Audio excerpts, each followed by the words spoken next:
வணக்கம்.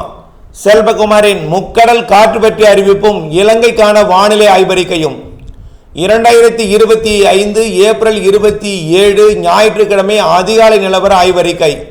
அதிகாரப்பூர்வ வானிலை அறிக்கைக்கும் இந்திய வானிலை ஆராய்ச்சித்துறை அறிக்கையும், அதாவது முக்கடல் காற்று பற்றிய அறிவிப்பிற்கு இந்திய வானிலை ஆராய்ச்சித்துறை அறிக்கையை பார்க்கவும்.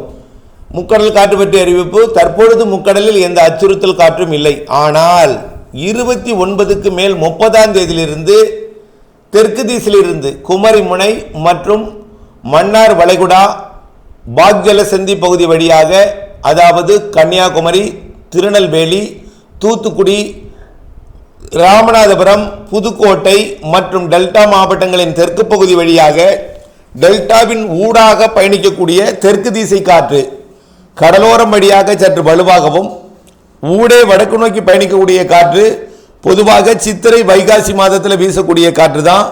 வைகாசியில் கொஞ்சம் வலுவாக வீசும் காற்று. இப்பொழுது அது தாமதமாக தொடங்க போகிறது. 30ஆம் தேதியிலிருந்து தொடர்ந்து எல்லா நாளுமே காற்று இருக்கும். இது 2ஆம் தேதியிலிருந்து கொஞ்சம் வலுப்பெறும் காற்றாக இருக்கும்.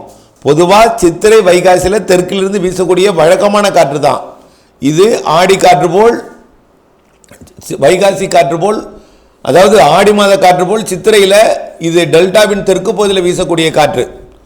இது வழக்கமான ஒன்று, மீனவர்களுக்கு அறிந்த ஒன்று தான். இந்த காற்று அச்சுறுத்தலை கொடுக்கும். எடை குறைந்த படகுக்கு முதல்ல 30ஆம் தேதி மற்றும் 1-2 தேதிகள் அச்சுறுத்தலை கொடுக்கும்.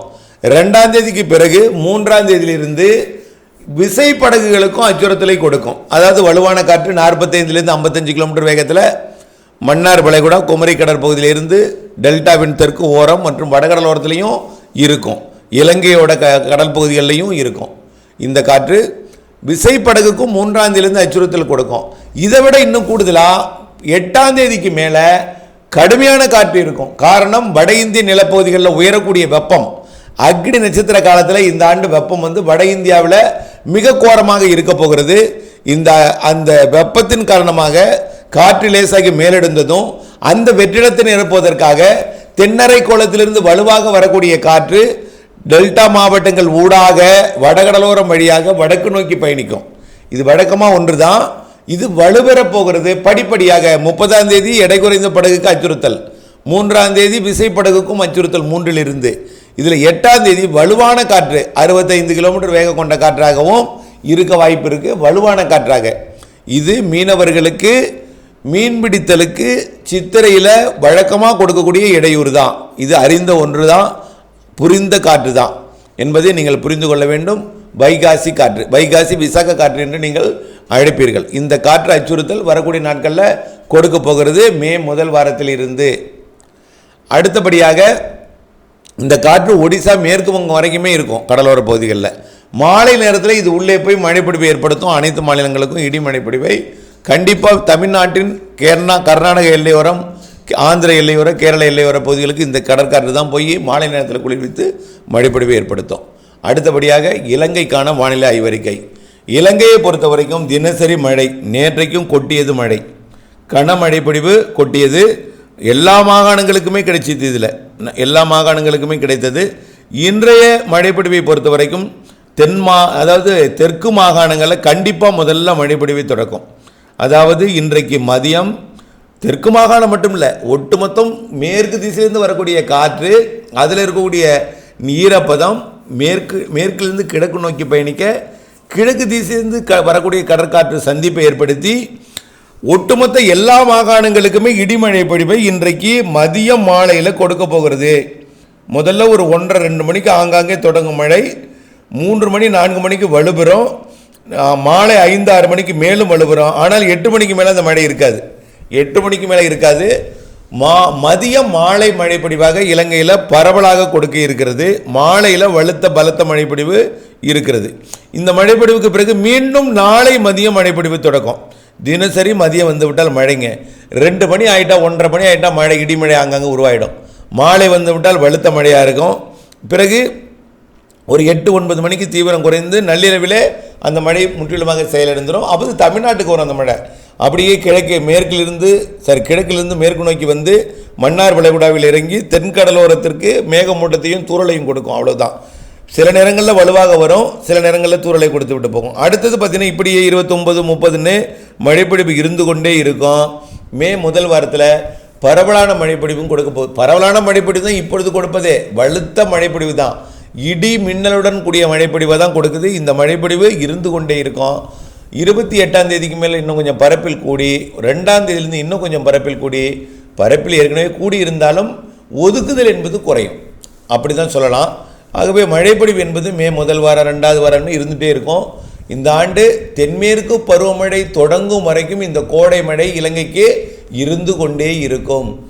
தென்மேற்கு பருவமழையா தொடங்கி இருக்கிறது கோடை மழையா இன்னும் தெரியாத அளவிற்கு அப்படியே தென்மேற்கு பருவமழையும் மே மாத இறுதியில் 28, 29 தேதிகளில் அப்படியே தொடங்கிடும். அந்த மழைப்பொழிவும் வலுத்த மழைப்பொழிவாக இருக்கும். பெரும்பாலும் தென்மேற்கு பருவமழை வழக்கமாக கொழும்பு, காலி போன்ற பகுதிகளுக்கு தான் கொடுக்கும். காற்று பகுதியாக மாறிவிடும் யாழ்ப்பாணம் மற்றும் புத்தளம், இந்த தலைமன்னாரெல்லாம். ஆனால் இந்த ஆண்டு காற்று பகுதிக்கும் மழை இருக்குது. காற்று சுழற்சி இலங்கை சுற்று வட்டார பகுதிகளில் இருக்க வாய்ப்பு இருக்குது. காரணம், கடல் நீரோட்டம் வலுவாக இருக்கிறது, கடல் வெப்பம் வலுவாக இருக்கிறது. ஆகவே எல்லாவும் இலங்கைக்கும் தமிழ்நாட்டிற்கும் கேரளாவிற்கும் சாதகமாக இருக்கிற காரணத்தினாலே ஜூன் ஜூலை இந்த ஆண்டு நல்ல ஒரு மழைப்பொழிவை இலங்கை மற்றும் கேரளா உள்ளிட்ட தென்மேற்கு பருவமழை பொழியக்கூடிய இடங்கள் நல்ல மழைப்பொழிவை பெறும். அதனால் காற்று பகுதிக்கும் மழைப்பொழிவு பொழியும் என்பதனால வடக்கு கிழக்கு மாகாணங்களுக்கும் அவ்வப்பொழுது மழை இருக்கும். சுத்தமாக மாதம் முழுவதும் மழை இல்லாத ஆண்டுகள்லாம் இருந்திருக்கு தென்மேற்கு பருவமழையில். ஆனால் இந்த ஆண்டு அப்படி இருக்காது.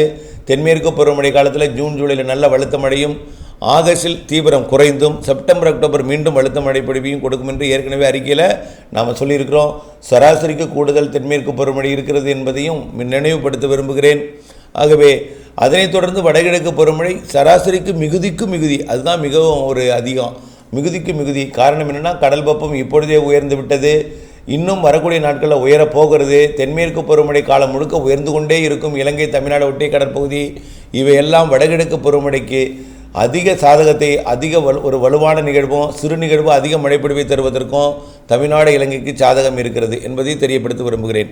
ஆக 2025 இருவேறு பருவமழையும் சிறப்பாக இருக்குது, 2025 கோடை மழையும் சிறப்பாக இருக்குது.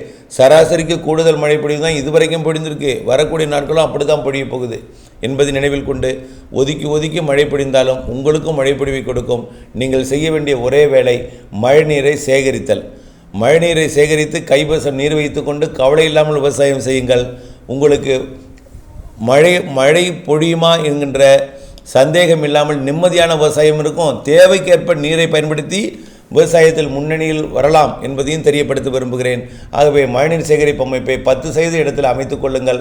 எந்த நேரமும் உங்களுக்கு நல்ல மழை பிடிப்பை தரும். அதை சேமித்து திட்டமிட்ட வேளாண்மை செய்து லாபம் அடைந்திருப்போம். வானிலை ஆய்விற்குடன் இணைந்திருக்கவும் அன்போடு கேட்டுக்கொள்கிறேன். நன்றி.